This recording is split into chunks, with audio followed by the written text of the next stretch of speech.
Hakikat hari raya itu adalah ketika kita bertemu dengan kekasih kita, yaitu Allah Subhanahu wa taala. Ketika kita taat, ketika kita tidak maksiat, kata Al-Hasan Al-Basri, hari di mana orang itu tidak maksiat kepada Allah karena dia dekat dengan Allah, sedang bertemu dengan Allah, hari itulah dia sedang merayakan hari raya. Dan kalau kita bisa merayakan hari raya seperti ini setiap hari, dan itulah yang nanti akan kita dapatkan di jannah, kita akan ketemu dengan Allah, berkunjung kepada Allah Subhanahu wa taala. Sebagaimana kita merayakan hari raya, kita bisa bertemu dengan saudara-saudara kita. Begitulah. Bahkan kemudian khawasuhum, kata Al-Hafidz Ibn Rajab, orang-orang yang khusus, orang-orang yang spesial, mereka bisa bertemu setiap hari. Bahkan satu hari bisa berjumpa 2 kali.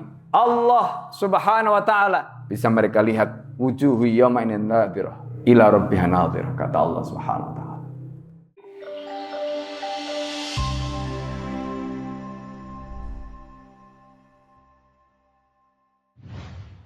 Alhamdulillah.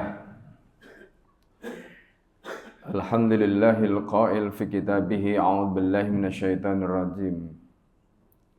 Bismillahirrahmanirrahim. Wa'adzin fin nasi bil hajji ya'tuka rijalan wa ala kulli dhamirin ya'tina min kulli fajjin 'amik liyashhadu manafi'a lahum wa yadhkuru ismallahi fi ayyamin ma'lumatin ala ma razaqahum min bahimatil an'am fakulu minha wa'atimul ba'isal faqir. Asyhadu an la ilaha illallah wahdahu la syarika lah wa asyhadu anna Muhammadan abduhu wa rasuluhu alladzi la nabiyya ba'dah. Allahumma salli wa sallim ala habibina al-Mustafa wa ala alihi wa ashabihi wa man da'a bi da'watihi ila yaumil qiyamah.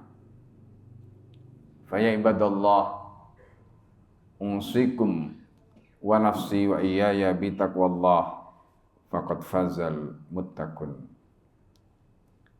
Hadirin sidang jamaah Jumat rahimakumullah.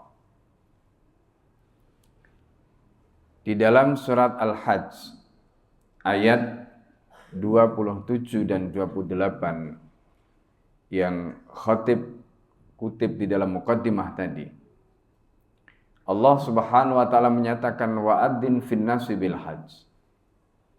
Ayat ini ditujukan pada Nabi Allah Ibrahim alaihissalam. Wa'adzin, dan kumandangkanlah wa Ibrahim fin nasi, kepada umat manusia, bil haji, agar mereka menunaikan ibadah haji.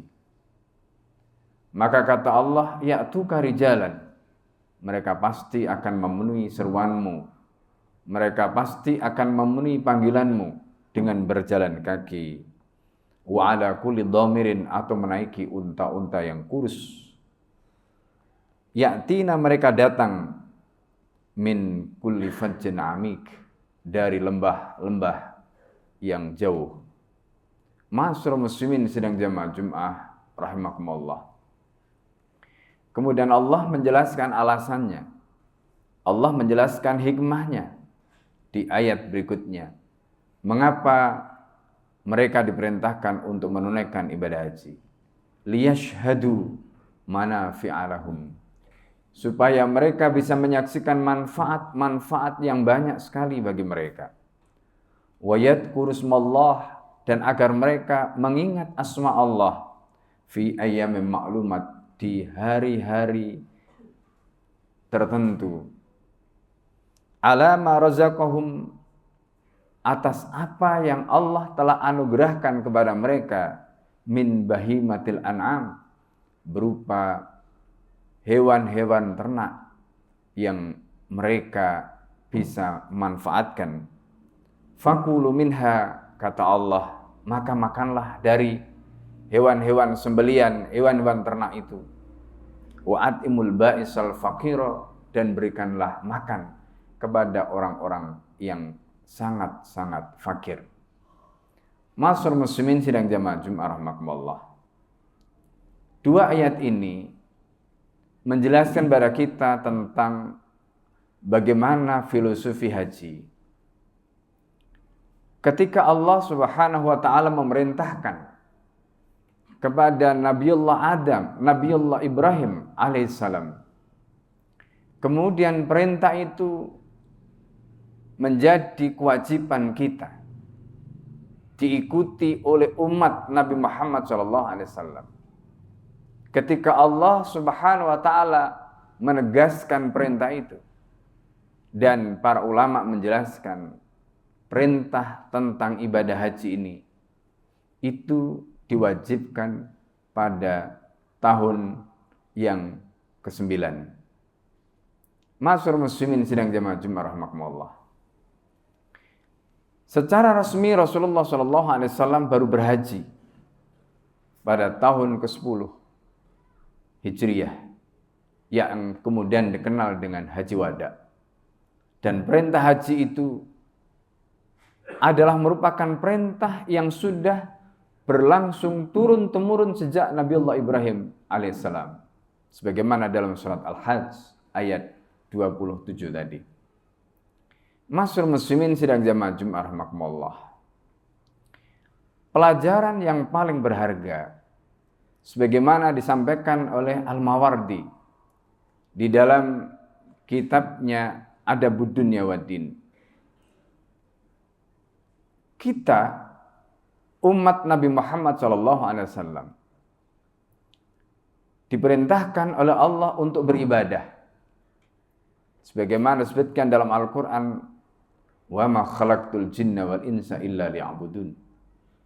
Aku tidak menciptakan jin dan manusia kecuali untuk beribadah kepadaku.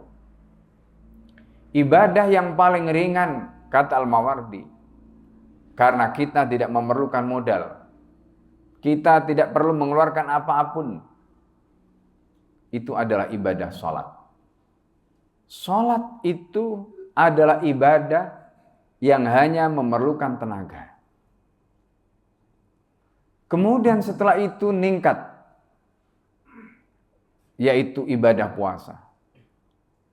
Puasa lebih berat daripada sholat, karena puasa itu harus menahan lapar, dahaga, termasuk syahwat selama kurang lebih 16 sampai sekian belas jam dalam satu hari.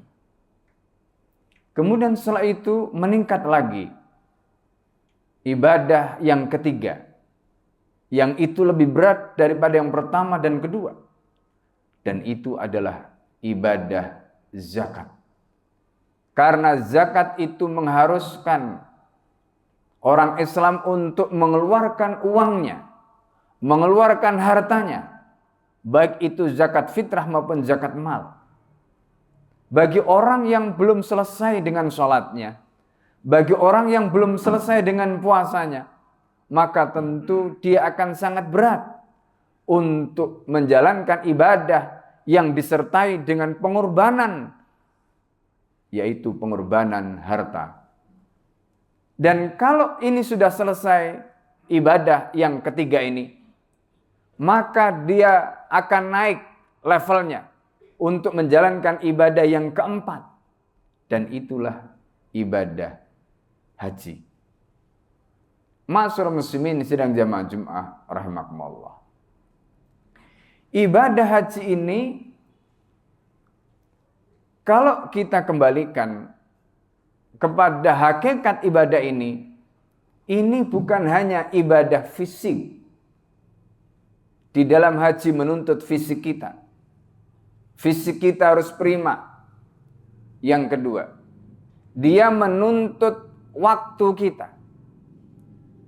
Bayangkan, ketika dia datang melakukan perjalanan, seperti dalam ayat tadi disebutkan, ya'tuka rijalan wa ala kulli dhamirin.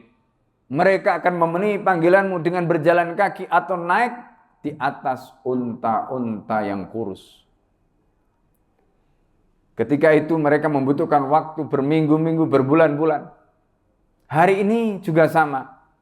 Bahkan tahun ini banyak tragedi, banyak kejadian-kejadian yang mungkin tidak mengenakkan. Mulai dari mereka yang harus menunaikan ibadah haji dengan visa furoda, lebih dari 2.000 mereka tidak bisa berangkat. Belum lagi visa mujamalah, visa ziarah, visa macam-macam. Ditambah ada yang sudah berangkat terpaksa harus dipulangkan seperti yang terjadi pada salah seorang jamaah dari Bandung. Ma'asyiral muslimin sidang jamaah Jumat rahimakumullah. Inilah gambaran tentang betapa ibadah ini menguras tenaga, menguras waktu, bahkan menguras emosi. Orang yang menunaikan ibadah ini, bahkan kalau suami istri, karena mungkin sama-sama capek, seringkali diiringi dengan cekcok, mulai dari mulut sampai kemudian soal-soal yang lain. Karena itu ibadah haji ini bukan hanya ibadah fisik, dia juga ibadah psikis. Dia juga adalah ibadah yang melibatkan waktu dan juga harta yang tidak sedikit. Itulah ibadah haji, maka dia naik di level yang keempat. Dan itulah mengapa Al-Hafidh Ibnu Rajab Al-Hambali memasukkannya di dalam rukun yang keempat di dalam Islam. Kemudian yang menjadi puncak dari ibadah bagi seorang muslim, yang mengharuskan semuanya, bukan hanya hartanya, bukan hanya tenaganya, bukan hanya waktunya, bahkan nyawanya harus diberikan. Itulah puncak ibadah bagi seorang muslim. Apa itu? Jihad fi sabilillah. Karena itu ini ibadah yang paling tinggi kedudukannya. Karena itu kemudian para ulama menjelaskan al-ajru biqadril masyaqqah. Pahala itu ditentukan berdasarkan kadar kesulitan. Semakin sulit ibadahnya, semakin berat ibadahnya, maka semakin besar pahalanya. Itu yang disebutkan oleh para ulama dengan kaidah al-ajru biqadril masyaqqah. Ma'asyiral muslimin sidang jamaah Jumat rahimakumullah. Ini yang mesti kita pahami ketika kita bicara terkait dengan ibadah. Dan haji itu disebutkan oleh Allah Subhanahu wa taala sebagai kewajiban kita. Walillahi 'alan nasi hajjul baiti man istata'a ilaihi sabila. Dan merupakan hak Allah untuk mewajibkan kepada umat manusia. Walillahi 'alan nasi hajjul baiti. Berhaji di Baitullah man istata'a, siapa saja yang mampu ilaihi sabila, untuk menuju ke tanah haram. Ma'asyiral muslimin sidang jamaah Jumat rahimakumullah. Inilah yang Allah Subhanahu wa taala nyatakan tadi. Oleh karena itu ma'asyiral muslimin sidang jamaah Jumat rahimakumullah. Ketika haji itu merupakan kewajiban seumur hidup yang diwajibkan oleh Allah hanya sekali. Karena itu kemudian ada istilah haji wajib dan haji sunnah atau haji tatawwu'. Disitulah nanti Allah Subhanahu wa taala kemudian menjelaskan terkait dengan ketika kita hari ini pada saat yang sama di saat umat sedang menunaikan ibadah haji. Di sisi lain saudara-saudara kita di Gaza, mereka sedang menghadapi ujian demi ujian yang tidak ringan. Maka Allah Subhanahu wa taala di dalam Al-Qur'an menjelaskan, aja'altum siqayatal haji wa imaratal masjidil harami kaman amana billahi wal yaumil akhiri wa jahada fi sabilillahi la yastawuna indallah. Apakah kamu samakan orang yang memberikan minuman, makanan kepada orang yang haji dan orang yang memakmurkan Masjidil Haram, membangun bangunannya, memakmurkan masjidnya, sama seperti kaman amana billahi wal yaumil akhir, seperti orang yang beriman pada Allah dan dari akhir. Wajahada fi sabilillahi, kemudian dia berjihad di jalan Allah. La yastawuna indallah. Kata Allah, tidak sama di mata Allah. Ma'asyiral muslimin sidang jamaah Jumat rahimakumullah. Ketika kita melihat di sisi lain ada kewajiban haji yang begitu luar biasa. Di sisi lain kita menyaksikan saudara-saudara kita di Gaza, di Palestina, mereka menghadapi genosida. Kadang-kadang kita bingung. Apa yang mesti kita lakukan di antara dua kewajiban ini? Dan ini telah dibahas oleh Al-Hafidh Ibn Rajab Al-Hambali dengan begitu indah, begitu luar biasa di dalam kitabnya Lataiful Ma'arif. Ma'asyiral muslimin sidang jamaah Jumat rahimakumullah. Oleh karena itu, kita mesti memiliki pemahaman yang utuh. Ketika membaca ayat-ayat terkait dengan kewajiban haji di satu sisi, ayat-ayat terkait dengan kewajiban jihad di sisi lain, yang notabene tadi disebutkan oleh Imam Al-Mawardi tadi sebagai ibadah yang paling tinggi. Karena itu ma'asyiral muslimin sidang jamaah Jumat rahimakumullah. Di bagian ini khatib ingin menyampaikan, disinilah perlunya umat memahami dengan utuh ajaran Islam. Sehingga dia tahu mana aulawiyat, mana prioritas. Dan itulah yang kemudian dibahas di dalam fikih aulawiyat yang ditulis oleh para ulama. Tanpa itu kita akan salah menempatkan maqam, posisi, dan kedudukan ibadah. Mana yang mesti kita lakukan? Ma'asyiral muslimin sidang jamaah Jumat rahimakumullah. Kembali kepada persoalan haji. Kita hari ini mungkin tidak bisa menjalankan ibadah haji dengan badan kita. Tetapi kita jangan berkecil hati. Kita bisa mengikuti mereka dengan roh kita. Karena itu Al-Hafidh Ibn Rajab di dalam kitab yang Al-Fakir sebutkan tadi, beliau juga membahas dan beliau menyatakan al-qaidu liudrin, orang yang tidak bisa berangkat menunaikan kewajiban, orang yang tidak bisa berangkat menunaikan ibadah haji, liudrin karena udur. Apa kata beliau? Orang yang tidak bisa menunaikan ibadah haji karena udur, maka dikatakan oleh beliau, itu syarikun, sama kasairi, seperti orang yang sedang berjalan, orang yang sedang menapaki perjalanan menuju tanah suci tadi. Itu yang beliau katakan. Bahkan kemudian beliau mengatakan, ada banyak orang-orang yang melakukan perjalanan dengan hatinya, dengan rohnya. Dia mendahului orang-orang yang melakukan perjalanan dengan fisiknya, dengan badannya. Mereka yang menunaikan ibadah haji hari ini dengan fisik dan badannya. Dan kita yang hari ini tidak bisa menunaikan dengan fisik dan badan kita. Tetapi kita bisa mengikuti. Kita bisa memanfaatkan setiap momentum. Mulai dari puasa Tarwiyah, kemudian puasa Arafah, kemudian hari ini kita melaksanakan salat dari yang pertama Idul Adha di pagi, kemudian sekarang ini kita menjalankan salat Jumat, yang itu juga merupakan salah satu hari raya. Artinya apa? Meskipun kita tidak bisa hadir di tanah suci, kata Al-Hafidh Ibn Rajab Al-Hambali, tapi kita jangan berkecil hati. Seolah-olah pahala kita kalah dengan mereka yang berada di sana. Karena boleh jadi kita mendapatkan pahala, mendapatkan kemuliaan. Dan bahkan apa yang kita lakukan menyempurnakan apa yang dilakukan oleh saudara-saudara kita dengan jasad dan raga mereka. Karena itu ma'asyiral muslimin sidang jamaah Jumat rahimakumullah.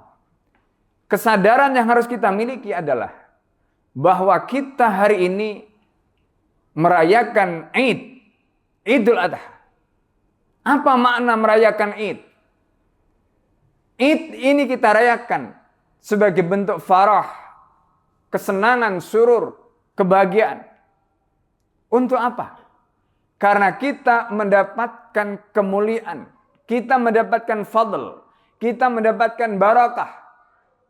Fadlnya siapa? Barakahnya siapa? Ahlil mauqif, orang-orang yang melaksanakan wukuf di Arafah. Mereka yang sedang berwukuf, mereka disebut ahlul mauqif oleh Allah Subhanahu wa taala dalam hadis qudsi. Rasulullah sallallahu alaihi wasallam menyatakan yahbitullah asyiyat Arafah ila sama'id dunya wa yubahi bikumul malaikah. Allah di petang hari Arafah turun ke langit dunia, kemudian membanggakan kalian semua wahai manusia kepada malaikat. Kenapa manusia dibanggakan oleh Allah kepada malaikat? Ingat perdebatan antara malaikat dengan Allah di dalam surat Al-Baqarah.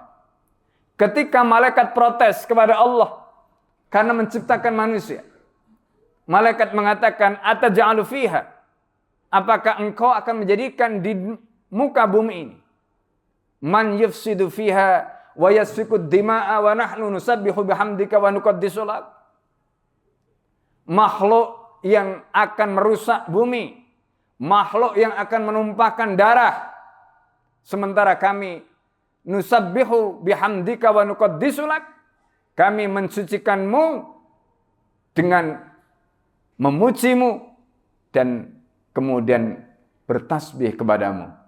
Ini perdebatan yang disampaikan malaikat kepada Allah. Kemudian Allah mengatakan, inni a'lamu ma la ta'lamun. Aku lebih tahu tentang apa yang kalian tidak tahu, kata Allah. Masyaallah muslimin sidang jamaah Jumat rahimakumullah. Karena itu kemudian Allah tunjukkan kepada malaikat. Nih loh buktinya. Makhluk yang dulu kamu cibir, makhluk yang dulu kamu katakan akan membuat kerusakan, akan menumpahkan darah, hari ini mereka berkumpul. Kata Allah di dalam hadis qudsi, ja'uni yarjuna rahmati wa maghfirati. Mereka datang kepadaku, mereka mendambakan rahmatku, mereka mendambakan ampunanku. Bahkan dalam riwayat yang lain disebutkan dengan kalimat sya'tan ghabaran, dengan rambut yang acak-acak, dengan kulit yang dipenuhi dengan debu. Mereka datang dari berbagai penjuru. Karena itu kata Allah, lau kanat dunubuhum mithla ramli, seandainya dosa-dosa mereka sebanyak pasir, sebanyak debu-debu yang ada, maka kata Allah, la ghafartuha, aku pasti akan mengampuninya, kata Allah Subhanahu wa taala. Masyaallah muslimin sidang jamaah Jumat rahimakumullah. Itu gambaran bagaimana orang yang sedang wukuf. Karena itu kemudian mereka yang sedang datang di tempat wukuf tadi, mereka itu sedang mengikuti, mereka sedang mendatangi Allah, mereka sedang ziarah, berkunjung kepada Allah, mereka sebagai tamunya Allah, wafdullah. Karena itu mereka tidak boleh berpuasa, karena Allah ingin menjamu mereka. Hari ini kita juga sama, kita sedang mendekatkan diri kepada Allah dengan Aid. Karena itu kita tidak boleh berpuasa. Dan itu bagian dari rahasia mengapa kita tidak boleh puasa di hari raya. Karena itu ma'asyiral muslimin sidang jamaah Jumat rahimakumullah. Hakikat hari raya itu adalah ketika kita bertemu dengan kekasih kita, yaitu Allah Subhanahu wa taala. Ketika kita taat, ketika kita tidak maksiat, kata Al-Hasan Al-Basri, yaumun la ya'sillah fahuwa aidun. Hari di mana orang itu tidak maksiat kepada Allah karena dia dekat dengan Allah, sedang bertemu dengan Allah, hari itulah dia sedang merayakan hari raya. Oleh karena itu, inilah hakikat hari raya. Dan kalau kita bisa merayakan hari raya seperti ini setiap hari, dan itulah yang nanti akan kita dapatkan di jannah. Di surga setiap hari, kita akan ketemu dengan Allah. Berkunjung kepada Allah Subhanahu wa taala. Sebagaimana kita merayakan hari raya, kita bisa bertemu dengan saudara-saudara kita. Begitulah. Bahkan kemudian khawasuhum, kata Al-Hafidh Ibn Rajab, Orang-orang yang khusus, orang-orang yang spesial, mereka bisa bertemu setiap hari. Bahkan satu hari bisa berjumpa 2 kali. Allah subhanahu wa ta'ala bisa mereka lihat. Wujuhu yawma inin nadhirah ila rabbiha nadhirah, kata Allah subhanahu wa ta'ala. Masyaallah muslimin sidang jamaah Jumat rahmatullah. Inilah hakikat hari raya yang sesungguhnya. Karena itu ketika kita merayakan hari raya ini, dan ini merupakan a'damul a'yad, dan ini merupakan afdaluha, hari raya yang paling agung, hari yang paling afdal, maka filosofi hari raya sebagai ziaratul abdi li rabbih itu harus kita tangkap dengan tepat.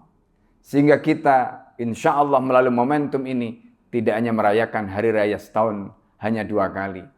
Tidak hanya merayakan hari raya setiap Jumat sekali. Tetapi kita bisa merayakan hari raya setiap saat, setiap hari. Masyaallah muslimin sidang jamaah Jumat rahmatullah. Semoga kita melalui momentum hari raya ini bisa bertambah dekat kepada Allah Subhanahu wa taala.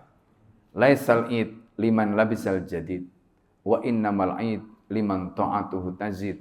Kata para ulama, id bukanlah bagi orang yang pakaiannya baru, tetapi id bagi orang yang taatnya bertambah.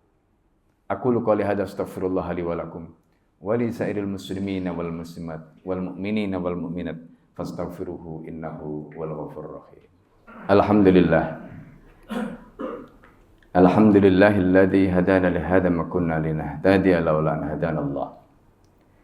Asyhadu an la ilaha illallah wahdahu la syarika lah. Wa asyhadu anna Muhammadan 'abduhu wa rasuluhu alladzi la nabiyya ba'dah. Allahumma shalli wa sallim ala habibina al-Mustafa wa ala alihi wa ashabihi wa man da'a bi da'watihi ila yaumil qiyamah. Fa ya ibadallah, usikum wa nafsi wa iyaya bi taqwallah faqad fazal muttaqun. Hadirin sidang jamaah Jumat rahimakumullah. Semoga di hari raya Idul Adha ini Allah Subhanahu wa taala menerima semua ketaatan kita. Semoga Allah Subhanahu wa taala menjadikan ini menjadi momentum terbaik kita, agar kita semakin dekat dengan Allah, agar kita semakin taat kepada Allah, dan dosa-dosa kita mendapatkan ampunan sebagaimana yang Allah janjikan melalui lisan Rasul-Nya yang merupakan fadilah dan keberkahan Arafah. Allah Subhanahu wa taala banyak memberikan ampunan sehingga membuat setan kesal. Allah Subhanahu wa taala menjadikan setan frustasi di hari Arafah. Karena dosa-dosa umat manusia seberapapun kata Allah diampuni oleh Allah. Yang kedua, karena itulah momentum di mana Allah Subhanahu wa taala banyak membebaskan hambanya dari neraka. Dan pertanyaannya, adakah nikmat yang terbesar dari 2 nikmat ini? Nikmat mendapatkan maghfirah dan nikmat itkun minan nar, dibebaskan, diselamatkan dari neraka. Jawabannya tidak ada. Karena itu Allah perintahkan, walitukabbirullah ala ma hadakum, agar kamu bertakbir mengagungkan asma Allah ala ma hadakum, karena hadiah yang telah Allah berikan pada kalian, karena apa yang telah Allah tunjukkan pada kalian. Islam itu merupakan petunjuk. Islam itu merupakan hadiah terbesar dalam hidup kita. Dan itulah yang menyelamatkan kita. Dengan itu Allah memberikan ampunan. Dan dengan itu Allah menyelamatkan kita semua dari kegelapan dunia yang semakin pekat hari ini. Dan inilah momen kita untuk mendapatkan kemuliaan kembali sebagai umat manusia, sebagai hamba Allah Subhanahu wa taala. Dan semoga melalui Idul Adha ini Allah memberikan taufik pada kita semua sehingga bisa menapaki jalan kemuliaan menjadi umat baginda Nabi Muhammad sallallahu alaihi wasallam. Bismillahirrahmanirrahim. Allahumma shalli wa sallim ala sayyidina Muhammadin walhamdulillahirabbil alamin. Hamdan yafi ni'amahu wa yakafi mazidah. Ya Rabbana lakal hamdu kama yanbaghi li jalalika karim wa 'azimi sultanik. Allahumma inna nas'aluka ridhaka wal jannah wa na'udzubika min sakhatika wan nar. Allahumma inna nas'aluka minal khairi kullihi عاجله وآجله ما علمنا منه وما لم نعلم ونعوذ بك من الشر كله عاجله وآجله ما علمنا منه وما لم نعلم اللهم انفعنا بما علمتنا وعلمنا ما ينفعنا وزدنا علما اللهم تقبل منا صيامنا اللهم تقبل منا صلاتنا اللهم تقبل منا قيامنا اللهم تقبل منا أضحياتنا بمنك وجودك وكرمك يا رب العالمين اللهم إنا نستعينك ونستغفرك ولا نكفرك ونؤمن بك ونخلق من يفجرك اللهم إياك نعبد ولك نصلي ونسجد وإليك نسعى ونحفظ نرجو رحمتك ونخشى عذابك إن عذابك الجد بالكفار ملحق اللهم أدب الكفرة الذين يصدون عن سبيلك ويكذبون رسلك ويقاتلون أولياءك اللهم اغفر للمؤمنين والمؤمنات والمسلمين والمسلمات وأصلح ذات بينهم وألف بين قلوبهم واجعل في قلوبهم الإيمان والحكمة وثبت على ملة رسولك محمد صلى الله عليه وسلم وأوزئهم أن يوفوا بعهدك الذي عاهدتهم عليه وانصرهم على عدوك وعدوهم إلى الحق وجل منهم عباد الله إن الله يأمركم بالعدل والإحسان وإيتاء ذي القربى وينهى عن الفحشاء والمنكر أقيموا الصلاة